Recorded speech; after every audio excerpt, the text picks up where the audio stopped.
good afternoon to all of you. My name is Walter Edwards, and I'm pleased to invite you to welcome you to this talk by Professor Russell Miller, who's going to talk to us today on the music of Matt Michaels, a guided tour through the recording process and also a presentation. I want to apologize to Professor Miller for scheduling him at this time, because I think most people were exhausted by all the sort of energy and psychic stress involved in the elections. And right now, most of them are just sort of taking a breather and just doing just the necessary things. Attending a Brumback talk might not rise to that level. So I'm sorry about that, but there are several people here, and I'm sure that they will hear an excellent talk from you. Professor Miller is a saxophonist, a flautist, a composer, an arranger, an educator, an adjudicator, a clinician, and he has been active in the metropolitan Detroit area for more than 30 years. He is currently an associate chair and also associate professor of jazz studies in the Department of Music at Wayne State University. His duties include teaching jazz arranging and orchestration and directing jazz ensembles. Russ's performance credits include, believe it or not, J.C. Hurd, Dizzy Gillespie, Joe Williams, Buddy DeFranco, Rob McConnell, Rosemary Clooney, and Milt Hinton. In addition, he has performed shows with many top national entertainers, such as Bernadette Peters, Andy Williams, Sammy Davis Jr., Liberace, the Four Freshmen, the Four Tops, the Temptations, Johnny Mathis, Maureen McGovern, and many others. Russ has performed with his own group at the Detroit International Jazz Festival and has performed with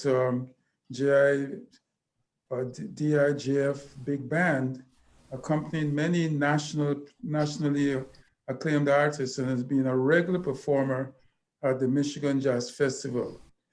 Russ's jazz arrangements has been recorded by the famous Dennis Tinney on the recording entitled Dennis Tinney, Russ Miller Jazz Quartet with Strings by the Latin Jazz Assembly, Aguanco, on the recordings of Pattern Recognition and Jazz and Latin Jazz Christmas in Havana, and on the recording Smile, Ron Kischuk, and the Masters of Music Big Band.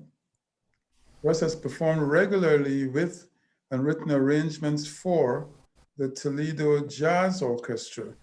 Some of his arrangements for jazz band are published by the University of Northern Colorado Jazz Press. Russ has also produced 5 of his own CDs, including Russ Miller and the Jazz Orchestra Present the Music of Matt Michaels, which is published on Doc Theory Records in 2020. Russ Miller and the Jazz Orchestra, You and the Night and the Music, also published by Doc Theory Records in 2016. The Dance Eternal, The Dance of Life, published by Corona Records in 2012. Sweet Justice, a jazz setting for the Beatitudes for the Jazz Big Band and Chorus, published by PKO Records in 2010. And Two for the Road featuring Janine Miller, PKO Records in 2015. So you're in the presence of an active musician whose talents spread across a wide range of terrain, who's had experiences with many national and international um, uh, musicians and bands. We are so happy to have him as part of Wayne State University's uh, music department. And so it is with pleasure and awe that I introduce to you Professor Russell Miller, who will give a presentation on the music of Matt Michaels, a guided tour through the recording process, and also a presentation. So please welcome to the virtual uh, podium, Professor Russ Miller.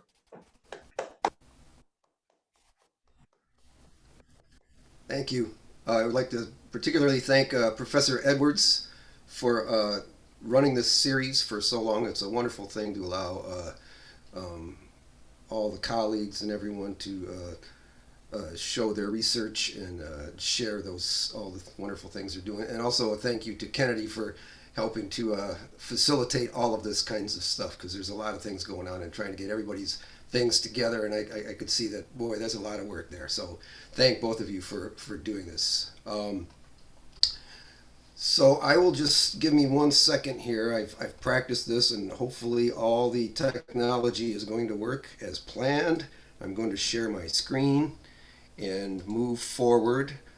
There will be musical samples being played, and if at any time you're not hearing something correctly, you might have to adjust your own volume on your computer. Also, please let me know if there's something not appearing or you're not hearing what you should be hearing, because I've spent a lot of time trying to put this together. So here we go, and let me get to the slideshow, and we are off and running. So this is all about the music of Matt Michaels. This is some of his compositions and some of his arrangements and some of his compositions that he arranged. And let me take a minute and talk about Matt. Some of you know Matt and had the experiences of having a chance to either work with him or be a student of his. Matt was a first-rate jazz pianist, a good composer, an arranger, and a teacher. He's probably most well known for his teaching, because all of us who had a chance to study under him learned to appreciate, first off, his expertise and his vast knowledge, but second off, and most importantly, his way of delivering the knowledge, which made seemingly complicated things very easy to understand. It didn't make them easy to do, but very easy to understand. So you always knew exactly what was going on. And in addition to that, he did all of these things with great sense of humor and self-deprecation. So Matt was just a wonderful teacher, and a number of his students are all around the world doing all kinds of wonderful things. One of his students has been the musical director for Lady Gaga and has done the music for the re-release or the new release of A Star Is Born. There's other students of his who are film score writers, jazz players, commercial music players, all around the country, all around the world. Matt ran the Jazz Studies program for quite a long time. He was there at the beginning of 1979, and then after a few years, he became the head of it, the head until the 2005. And at 2005, he went into like a semi-retirement, and then fully retired in 2007. Matt worked all around town with his trio, and I had the opportunity to work with him many times. And he wrote arrangements for all different kinds of situations, groups. He was on call when the DSO needed a jazz pianist to come in and play. He was the person who would get the call. And so he definitely had a lot going on. My focus here is on the lesser known aspects of what he did, and that's some of his arrangements and his compositions. Because, like I said, as a jazz pianist and a teacher, that's where his reputation really lied.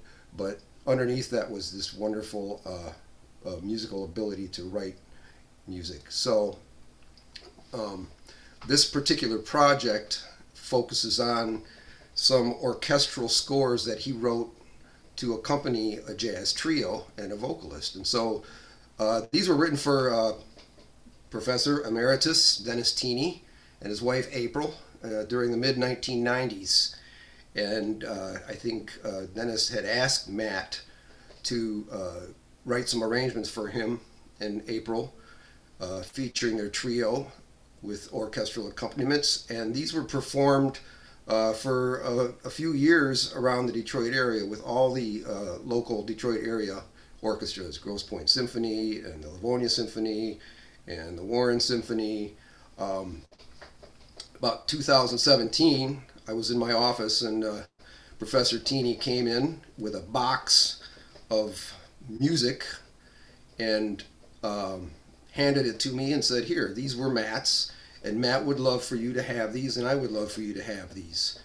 And so I started going through them and looking them and studying them, and I realized that although these scores are not like major symphonic works, what they are is these really delightful, well-crafted orchestrations to accompany a jazz trio. And they're deceptively simple, and they're really well written. In fact, as I looked through these scores, I noticed the things that Matt did, and these were all the things that he always taught and he always talked about. So he really walked the walk, and he was very consistent with what he wrote and what he did in all this music. After seeing all of that, I got excited and I said, this music has to be archived. We've got to do something with this. We've got to preserve this, because this is music that needs to be heard, and also this could benefit the students at Wayne State, the students who do writing and arranging and orchestration. And so I thought, definitely have to archive this music. That became the focus of a sabbatical that I took a couple of years ago, where I was able to actually dig into this project and then approach this music and then figure out the best way to do this. So, moving on. The primary source of all of this material, of the music that Professor Teeney gave to me, was photocopies of the scores. I have a couple of originals. Most of them are just photocopies of his own original scores in his own handwriting. And so I would like to share with you what a copy of this looks like. And this is the Alice in Wonderland that he wrote for Dennis and April. And this is by, the music is by Sammy Fain and the lyrics are by Bob Hilliard. And so here's page one of a typical Matt Michaels score. For those of you who are not music people, a score is merely a collection of all the parts that the musicians play put together on a single page, so that somebody, a conductor, can actually see what everybody's supposed to be doing. So if you look at the top here, it says vocal, and then this line going across the top, that's what the singer would be singing. And then you can see here's what the flute players would be playing, and the clarinet players, and on down the page. So it just lays out what everybody's doing. And if you can look clearly, there's not really a lot of information here.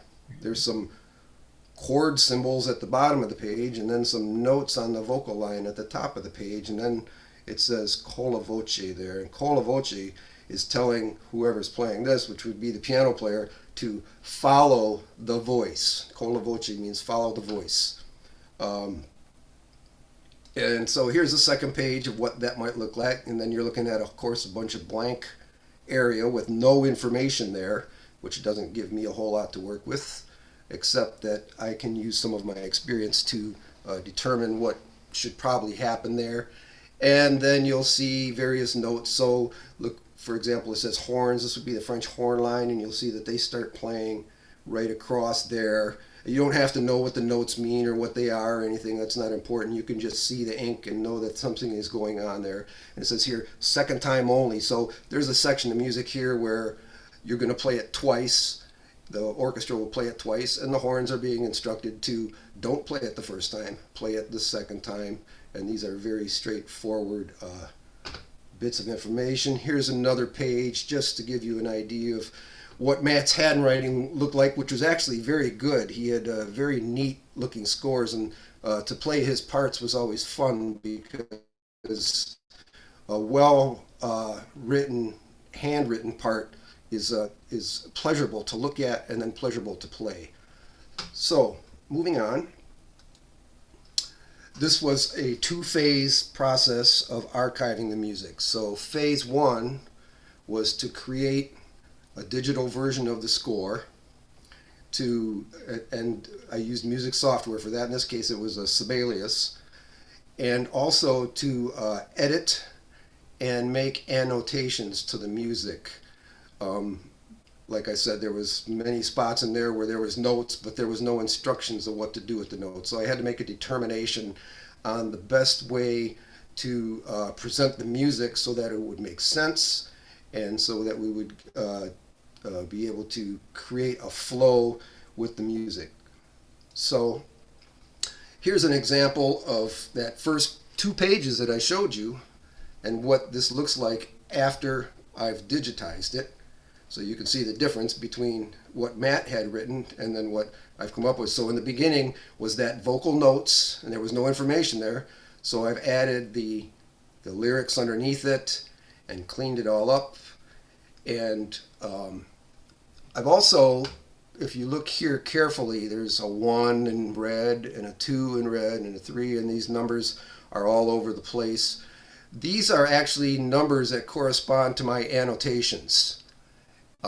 So any changes that I made, anything I added, anything I thought needed to be corrected, or anything I took a liberty of changing, that's all in the annotations. And I did wrestle with the concept of changing Matt's music without him being there, but also being a friend with Matt for a long enough time and knowing him, he would have really said, hey, I don't care, do whatever you want to do with it. And the end result is just trying to make the music play the best it can. I have one more page of this just so you can get the sense of what's going on. So these little instructions, play both times, things like that. And what I will do here is show you quickly, this is where the annotations all come together. So this is how I chose to present this. And I have one of these for each one of the arrangements. There were 5 arrangements like this that I did. I'm just using one example today, and that's the Alice in Wonderland. There's some other music that was added in addition, and I'll talk about that maybe later. So here's the corresponding numbers, and then there's all the description of the edits and the changes that I made. I didn't want to just automatically change things without explaining why it was done that way. So that was phase one, was getting all of that done.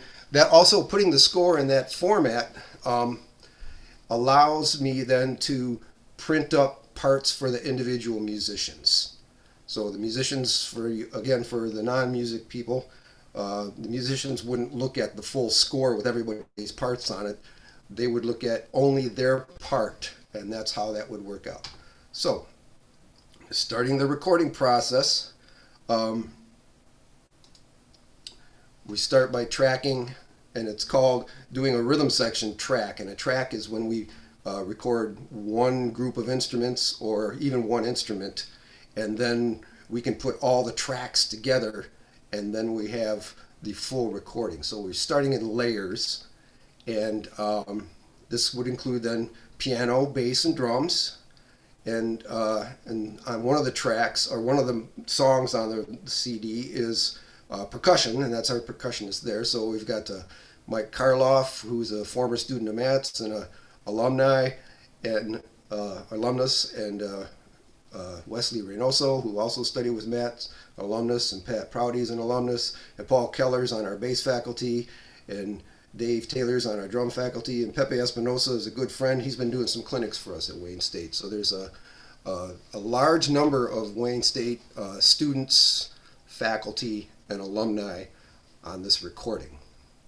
What I'm going to do now is play the first musical sample, and hopefully you'll be able to hear it clearly. Again, you might need to turn up your volume. But what I've done is I've highlighted this rhythm section line on the bottom in blue, and you're going to see a green cursor go by.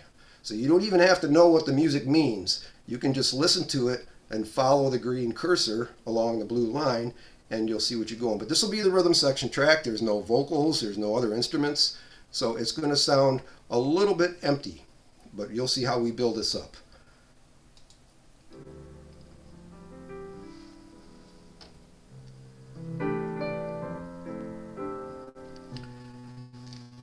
And this is the rubato introduction. Interesting, because the piano player was supposed to be following the vocalist, but there's no vocalist to follow.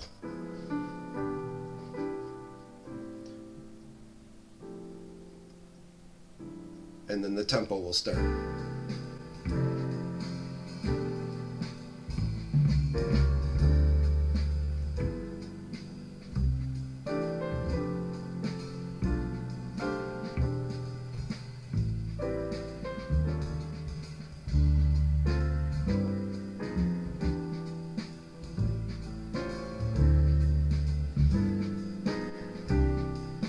Now we go back and do that section again.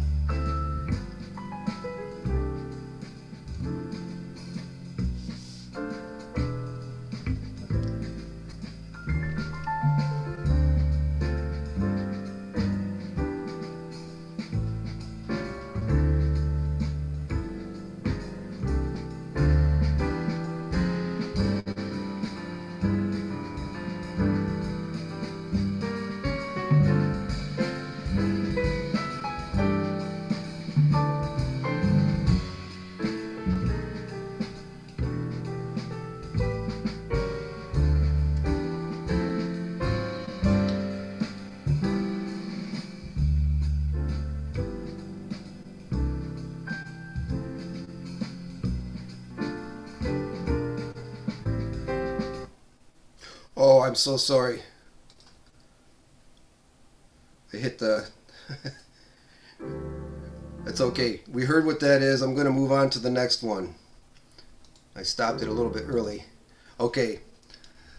We've got the rhythm section layered down. So now I get the brass section to come into play, and that's trumpets, trombones, and French horns. You won't see the French horns in this picture because they were recorded at a separate time, but they are considered part of the brass section. So we've got 3 trombone players here, 3 trumpet players. Now notice everybody has headphones on, myself included here, the director, because now we're all recording to that rhythm track that was just laid down. So everybody is listening to that and playing along with it, and we're recording that. So now let's add the brass section. So you can see highlighted in blue is the French horn parts and the trumpet parts and the trombone parts. Again, you don't even need to know what those things mean, but they are instructed to play the second time only, so you will hear that occur.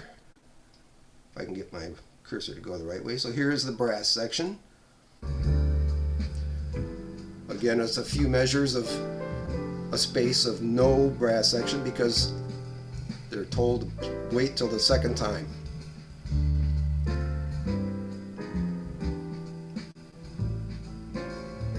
Now you hear the French horns come in.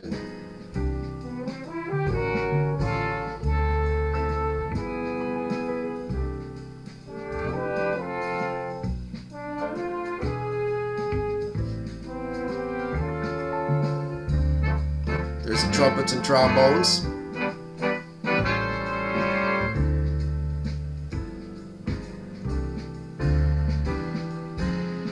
There's our French horns again.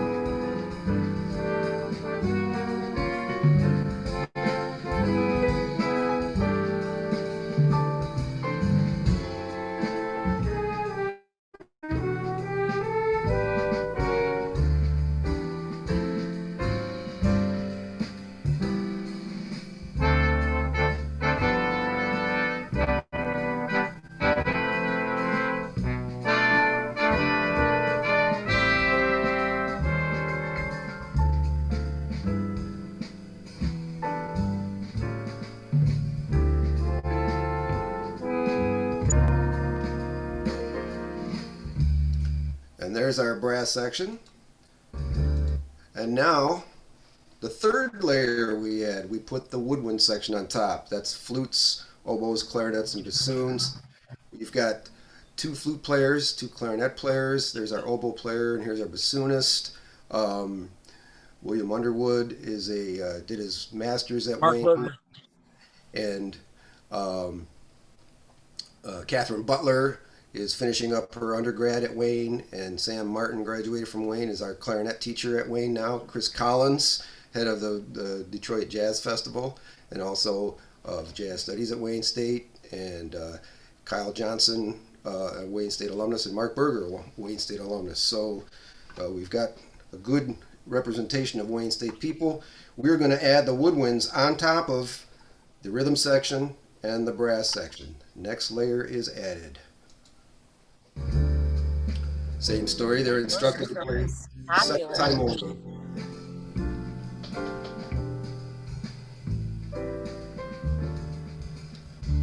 But now you get to hear how the different sections interact with each other.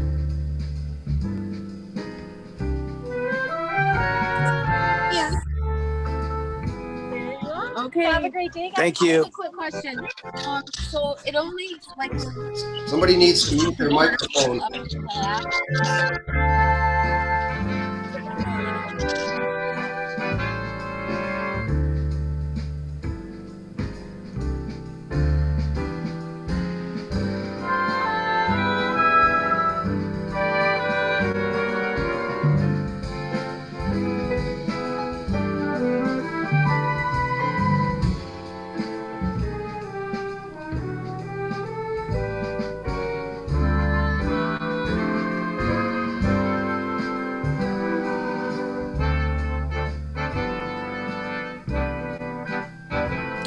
The woodwinds are still going to play here, even though the blue highlight stopped.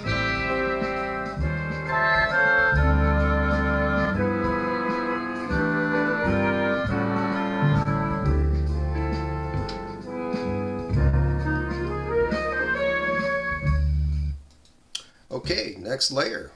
We're going to add on the string section. And we've got a whole bunch of Wayne State people in here too. There's Professor Roloffs. There's Amanda Bone is playing with us, one of our alums. And there's Leah Chellaby, and John Madison is our viola teacher. And Leslie Adams is also a alum. And there's John Vanderweg's wife, Judy Vanderweg. So we've got the collection of Wayne State folks. We're going to add the violins, the violas, and the cellos to this mix here. And now you'll see the strings are highlighted in blue. Here we go.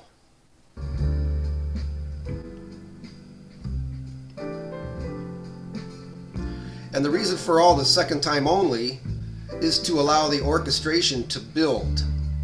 This way we don't have all the instruments playing all the time, every time.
Okay, now we get to the next layer, is we add the vocal part on. This recording on 3 different songs there's vocals, so 2 of the songs are featuring a male vocalist, and 1 of the songs features a female vocalist. In this case, that's Bob Murvack, one of our alums, but he's not singing on this song. Megan Chapula is also one of our graduates, and she's singing on this song. So now we're going to add the vocal part on top of all of this stuff, and you'll hear the layers. Here's the rubato intro.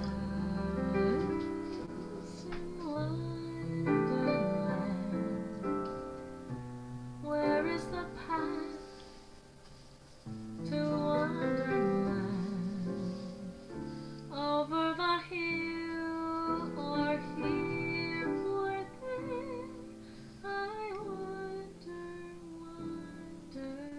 where.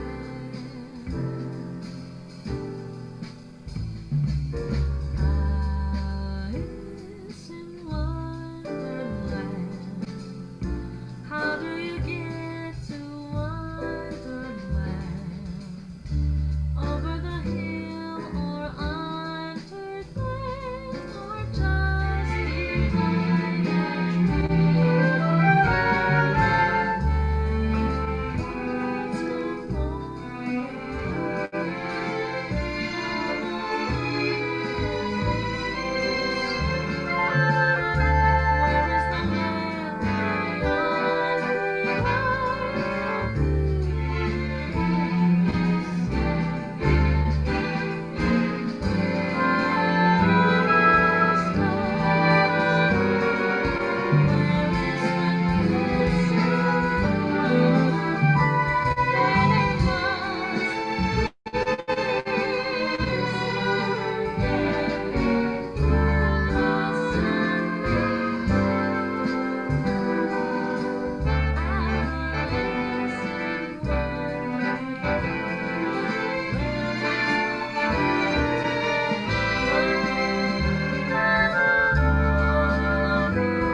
And right at that spot, you'll notice there's an open area here, and that's by design because we're going to add a jazz instrumental solo in that open space there. And that will come up in the next slide. The 6 and 7 steps, we're going to add the instrumental soloists, and then we're going to mix and master the recording. So the soloist would come in. Here's Johnny Trudell, jazz icon in Detroit. And here's our trumpet faculty member, jazz trumpet faculty member, Dwight Adams, who also happens to be Stevie Wonder's trumpet player. And the soloists come in separately by themselves, and then they record their space on the song. And then we move on to mixing and mastering. I'm going to back up 1 second, and what I want to do is take us to a spot like right about here.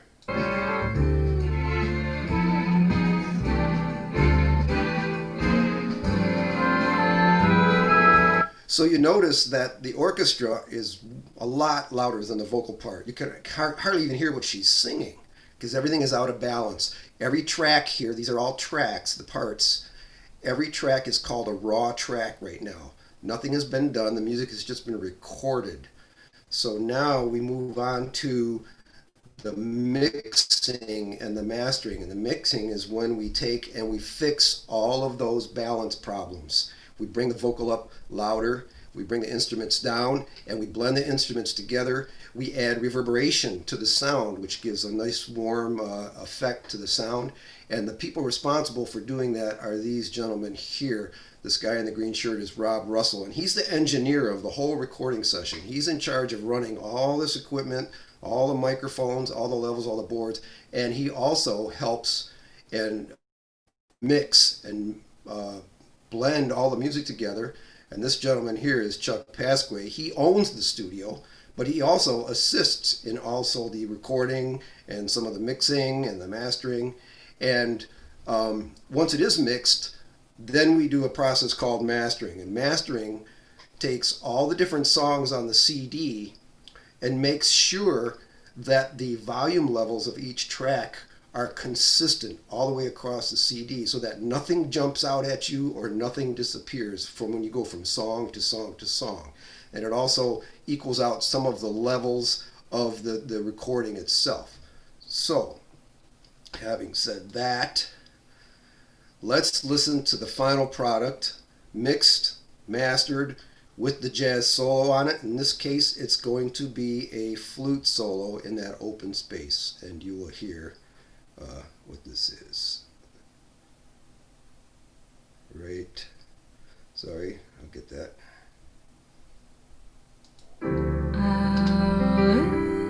Alice in Wonderland.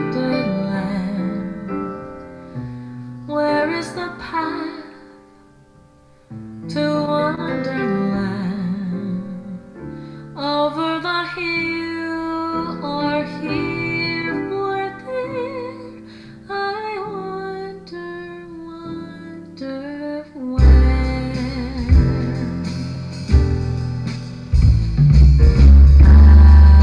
Alice in Wonderland. How do you get to Wonderland? Over the hill or under there, or just behind the tree? When kites go rolling by, they roll away and leave the sky. Where is the land beyond the eye that people cannot see? Where do stars go? Where is the crescent moon? They must be somewhere in the sunny afternoon. Alice in Wonderland. Where is the path to Wonderland? Over the hill or here or there? I wonder, Where do stars go? Where is the crescent moon? They must be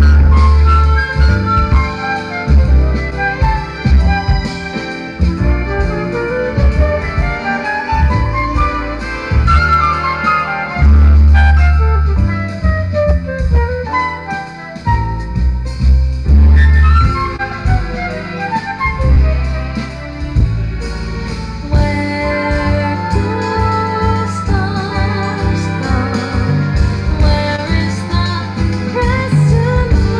In the sunny afternoon.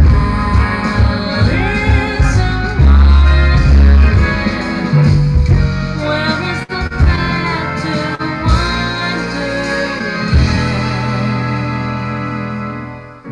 Over the hill or here or there? I wonder, where.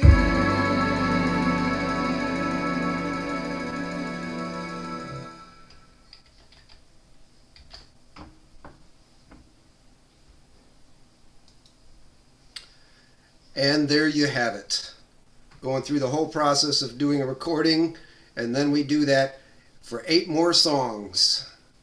So the whole process took, actually the recording process, because of scheduling time in the studio and things, it took well over a year to get all of that done. And there you are. I'll be happy to take any questions if you have them, or want to talk about anything. Let's give him a big hand. Thank you so much. There was a question in chat asking where the recordings were made. Yes, my friend Chuck Pasquay has this recording studio actually in his basement. It's out in Clinton Township, in his home. He's got a multi-million-dollar recording session or recording studio in his basement. Although he originally was not set up to record anything this large, and a project like this really put him and his equipment to the test. Bringing in string players, we had 14 string players, and we recorded them twice, overdubbed them twice, so it sounded like we have 28 string players instead of 14. That we get a nice thick orchestral sound out of the strings. I'm happy to say there are no synthesized sounds here. Everything is real live people playing real instruments, and yes, that's what we're all about here.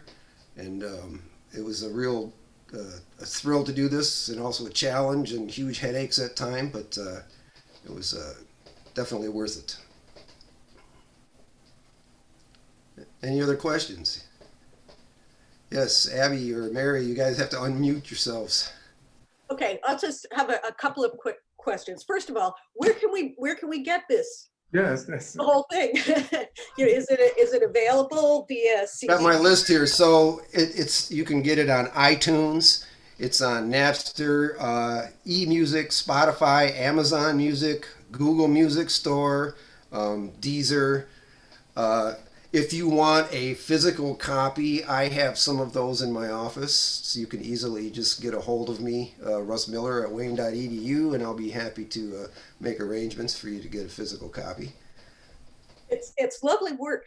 I'm wondering, the one of the questions that I had is like, so as an editor, and Matt's not around to confer with you, how did you come up with, how did you make some of those decisions about how to interpret what wasn't on the page?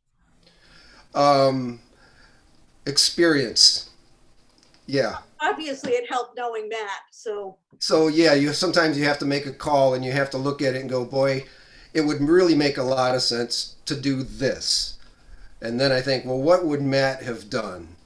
And again, Matt would probably say, oh, I don't care, do whatever you want. You know how Matt, he was so informal about everything. I mean, even the way he wrote this music, I could easily imagine him watching a Lions game on Sunday afternoon, chain smoking, having a glass of wine, and during the timeout or during a commercial, reaching over and then penning some of this stuff down, because that's the way his brain worked. He was very fast and very adept at these orchestrations. He could just throw this stuff down. He didn't work with software where you can go back and change stuff. He did everything in pencil and did it in real time. So, yeah.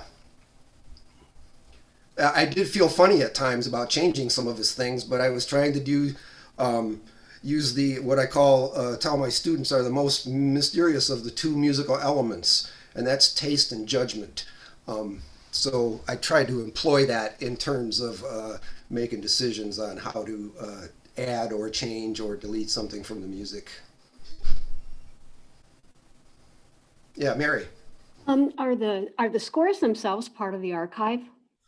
Well, they're archived here in my basement right now. Okay. I would like to make sure that we get them at Wayne State. And like I said, I have some of the originals, but not many. Most of them are photocopies of the originals.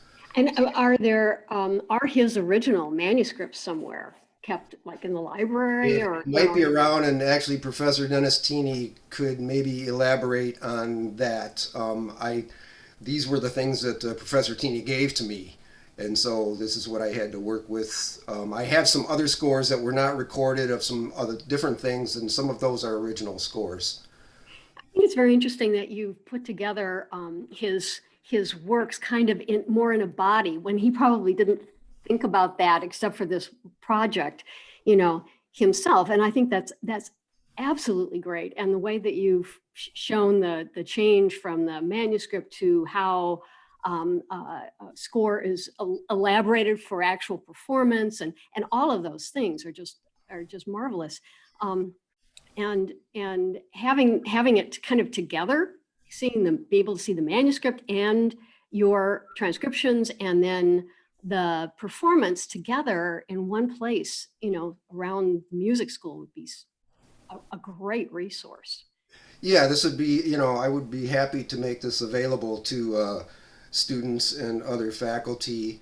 One of the things I wanted to show, because I've heard comments from people say before, well, anybody can make a CD, and that's true. I mean, I can, anybody who owns a guitar can pay some money and go in a studio and record some songs.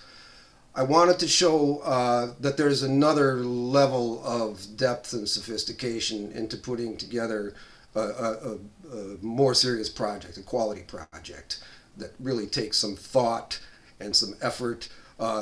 The nightmare of trying to get a hold of all those musicians and get them to respond and to agree to be at a certain place on a certain day and to book the studio time and to make sure all the parts are correct and get everybody their parts in advance and all of that stuff. That was all part of this process. So I just wanted to enlighten people and even non-musicians.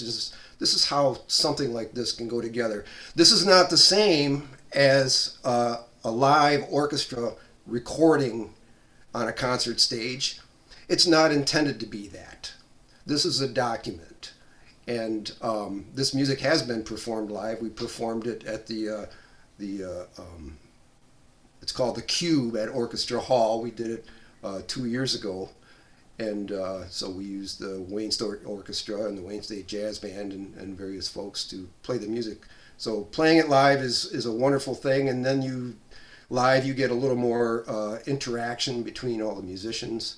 But for the sake of control and trying to record this live would have been a real logistical nightmare. That would mean getting a real full professional orchestra, being able to pay them, have a rehearsal space, getting a professional level sound company to come in and record them in whatever space you're in. That would have been a huge challenge. This was a big enough challenge, but this way I had enough control over everything going on layer by layer. So, and I am a control freak, so that's all part of it. Any other questions? If somebody were to ask you, what are the kind of musical principles or musical behaviors, musical styles of that would characterize Matt Michaels? I mean, if you listen to one of his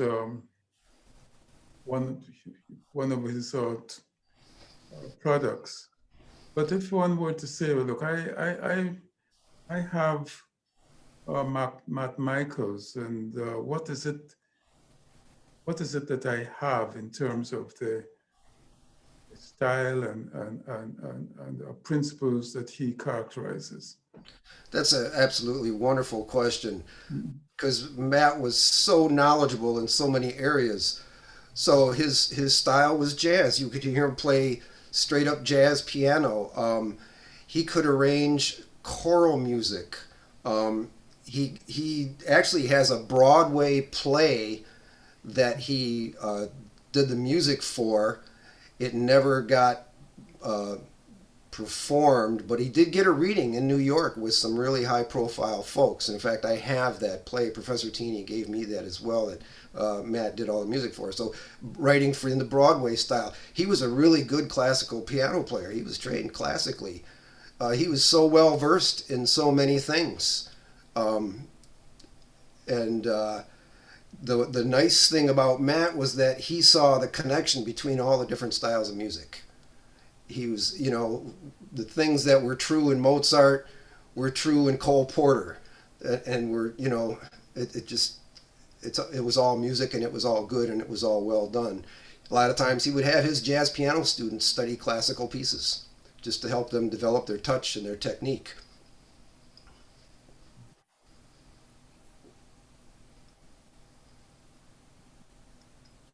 Any other question? One more from Abby. More. Yeah, actually, I was thinking when there was a great question about Matt's style, and I was thinking, for me, the thing that pops out is like his voicing, the way he just works with the voices and the way stuff comes together. I'm thinking of the, he did an arrangement of Over the Rainbow for Women's Chorale. And it's a gorgeous, gorgeous arrangement. It's trickier than it looks, but it's really beautifully done. It's an a cappella arrangement, but the way the voice parts, each of the voice parts moves is lovely. And it's fun to sing each line separately, but then when you put them together, you have so much more. My other question was, is there a recording available of the original that was done in 95, 96? I couldn't answer that. You would have to speak with Professor Teeny, because he would know that. I just have the scores that he handed me when he did it. I'm not sure if there would be recordings back then, because I know they were just all being performed at concerts, live at concerts. I will say there were, in addition to these, there's 5 arrangements that are in the same format of the trio with the orchestra. We also recorded 2 of Matt's big band arrangements, and then I arranged 3 songs of his original compositions that he had recorded with a jazz trio. And so I transcribed the songs and then arranged them for big band, and one of them is for big band and a string section.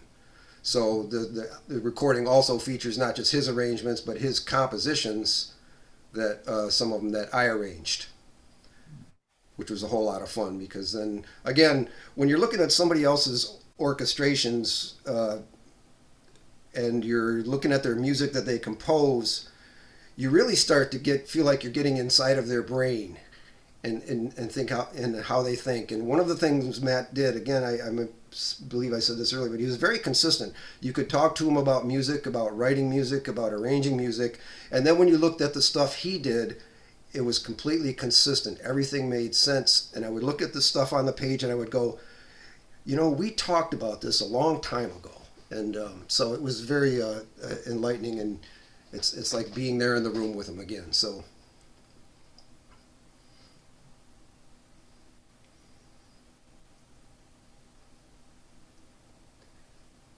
Were there particular musicians that were inspired by Matt Michaels, that some of his disciples? I mean, I know that you were one of the people who admire his work, but Yeah, Vincent Chandler's raising his hand. oh yeah, actually, I see Vincent that. had the opportunity to study under Matt, and Yes.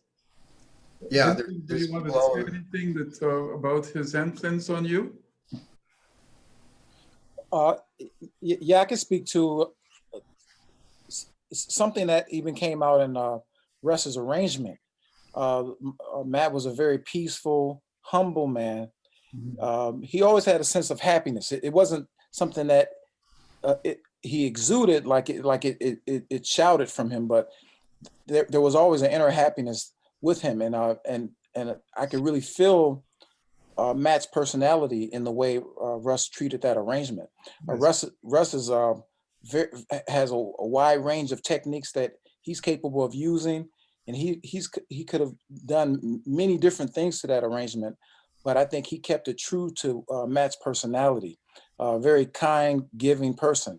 I'm a jazz trombonist, and Matt took me in and gave me my first piano lessons. On his own time. I wasn't his, I didn't register for his classes. It was just something that he felt would be beneficial to me as a musician to learn piano. And he just pulled me into his office and would give me lessons on a regular basis. Wonderful. Thank you. That was one of Matt's gifts, was that he was very giving, and his door was always open. And if his door was open, you could walk in and talk about music and anything about music, and he would just stop what he was doing and he would just talk with you.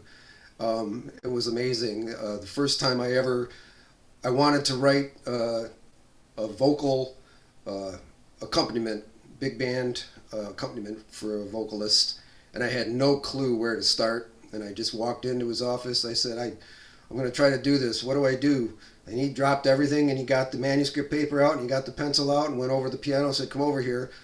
And in 15 minutes, I got a whole semester's worth of material.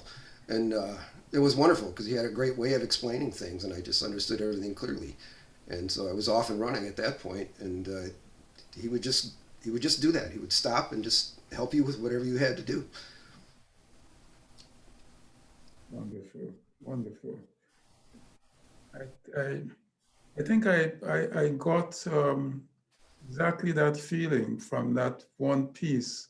That there was something calming and lyrical and about him. I'm a jazz fanatic. I mean, I like different styles of jazz, and I from hearing that just one piece, and I'm going to get in touch with you to get a physical copy of that recording. Thank you for sharing.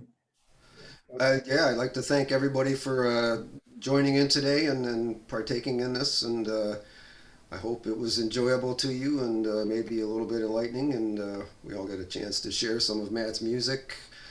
Believe me, the whole recording, top to bottom, it's just all really nice stuff. And we wanted to make something that really reflected Matt's gift for music and present it in a way that was we could hold it up high, and it's highly polished and it's extremely well done, and it reflects all those things. So that was the goal.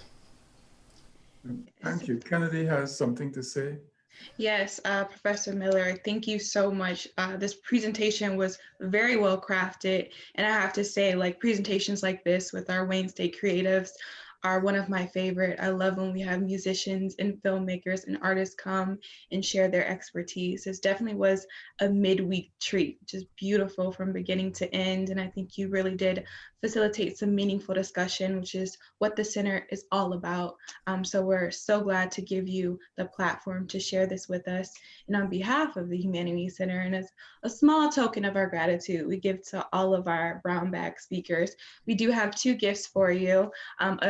It's a journal and then a mask with our logo on it.